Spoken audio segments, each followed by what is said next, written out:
I pretended to leave work early but watched from the parking lot. What I saw, true story. I never thought pretending to leave work early would change my life forever.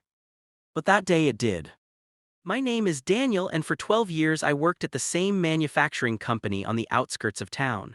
Same building, same parking lot, same routine. I was known as the reliable one, the guy who never called in sick, who stayed late when machines broke down, who trained new employees without complaint. I trusted the people I worked with, especially Liam.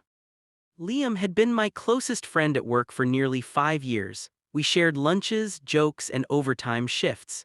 He knew about my wife Emma and my little daughter Sophie. I knew about his messy divorce and financial struggles. We had each other's backs, or so I thought. That morning started like any other. Coffee burned my tongue. My boss barked about production quotas. The machines rattled like they always did. But something felt off. Liam kept checking his phone. Every few minutes he'd glance at the clock. When I asked if everything was okay, he forced a smile. "Yeah man, just tired." At noon, my supervisor announced we'd be shutting down early because of a maintenance issue. Everyone cheered, free afternoon. I texted Emma. "Got off early, want me to pick up groceries?" She didn't reply. That wasn't unusual. Emma worked part-time at a salon and sometimes couldn't use her phone. Still, a strange feeling settled in my chest. I clocked out, walked to my car, and then I stopped. Instead of driving off, I parked in a shaded corner of the lot where I could see the employee exit. Something inside me whispered, "Wait." I don't know why I stayed, maybe instinct, maybe fear, maybe God. 5 minutes passed. 10. Then I saw Liam walk out. But he wasn't alone. Emma stepped out behind him. My wife. She was wearing the blue dress I loved, the one she said she only wore on special occasions. They laughed. They didn't notice me sitting in my car, engine off, heart pounding like a drum in my ears. They walked straight to Liam's car. He opened the passenger door for her. And she got in. I felt like my chest collapsed inward. My hands started shaking so badly I had to grip the steering wheel. I wanted to scream. I wanted to run them over. I wanted to disappear. Instead, I followed them. I kept a safe distance as they drove toward the east side of town. My mind raced through excuses. Maybe they're planning a surprise. Maybe she needed a ride. Maybe I'm imagining things. But when Liam turned into the parking lot of the Riverside Motel, every lie died. I parked across the street and watched them walk inside. I sat there for nearly 40 minutes. 40 minutes of hell. Memories flooded my mind: Emma holding Sophie when she was born, our wedding day, our first apartment with the leaking ceiling.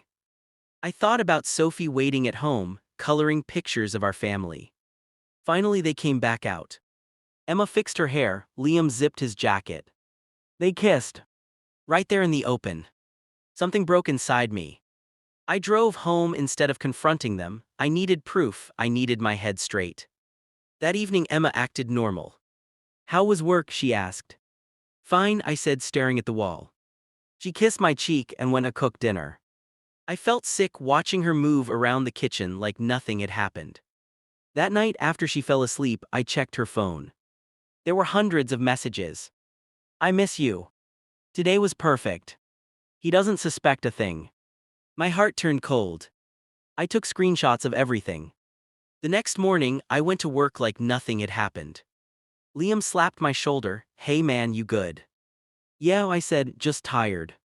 I needed more than anger, I needed justice. For 2 weeks I played dumb. I tracked times. I noted places. I recorded conversations. I learned they'd been meeting for 3 months. In hotels. In his apartment. Sometimes even during my shifts. But the final blow came when I heard them talking in the break room hallway. "She's going to take half of everything," Liam said. Emma laughed. "He won't fight it, he's too soft." That's when I stopped being soft. I hired a lawyer. I gave him everything: photos, messages, timestamps. Then I made one last move. At work, management had been investigating missing inventory.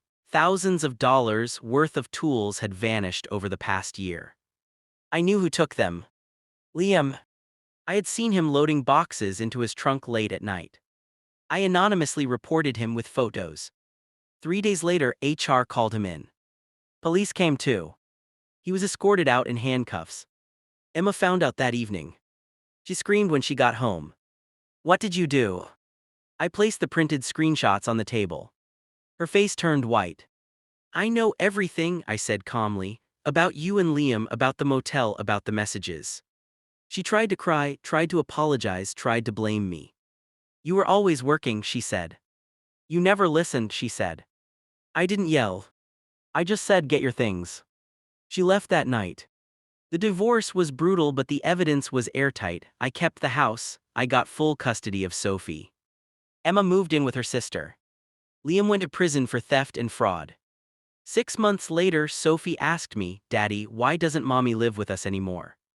I hugged her and said, "Because sometimes adults make bad choices." Years passed. I changed jobs. I healed slowly. I learned to trust again. One afternoon, I passed the old parking lot where everything started. And I realized something. If I had driven home that day like usual, if I hadn't stopped, if I hadn't watched, I would still be living a lie. Sometimes the worst things we see save us.